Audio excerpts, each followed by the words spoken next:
ოკუპირებული აფხაზეთის ტერიტორიაზე გალის რაიონში 29 სექტემბერს გაჩენილი ხანძარი თითქმის ლიკვიდირებულია. ამის შესახებ აფხაზეთის საინფორმაციო ანალიტიკურ ცენტრთან სატელეფონო საუბრისას ენგურჰესის დირექტორთა საბჭოს თავმჯდომარემ ლევან მებონიამ განაცხადა. მისი ინფორმაციით ენგურჰესის სახანძრო ჯგუფი მეხანძრე მაშველებთან და ადგილობრივ მოსახლეობასთან ერთად მთელი ღამის განმავლობაში ებრძოდა სტიქიას, რადგან ძლიერი ქარის გამო არსებობდა საფრთხე ხანძარი საცხოვრებელ სახლებზეც გადმოსულიყო.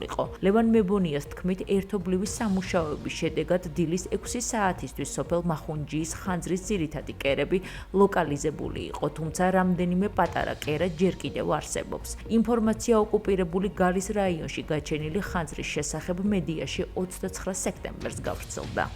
ხანძრის გამოცემა მიზეზი ვერ გეტყვით, ქარი იყო ძალიან ძლიერი, ურაგანული შეგვიძლია. ალბათ რაღაციდან გავცელდა გალის მიმდებარე ზეურია სოფელი ახუნჯიეთი და დიდი ხანძარი იყო საერთოდ ცეტრუსებს. ყველამ იყო დიდი საფრთხე, რომ გადმოსულიყო მოსახლეობაზეც.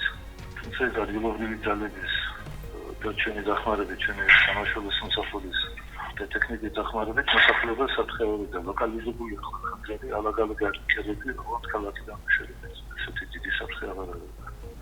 ჩვენ გვაქვს ჩვენი სამაშველო სამსახური და სახანძრო მანქანები. სახანძრო მანქანები და მეხანძრეები მუშაობენ ხელიდან.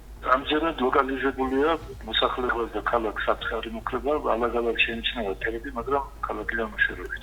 ესეთი საფრთხე დიდი აღარ არის.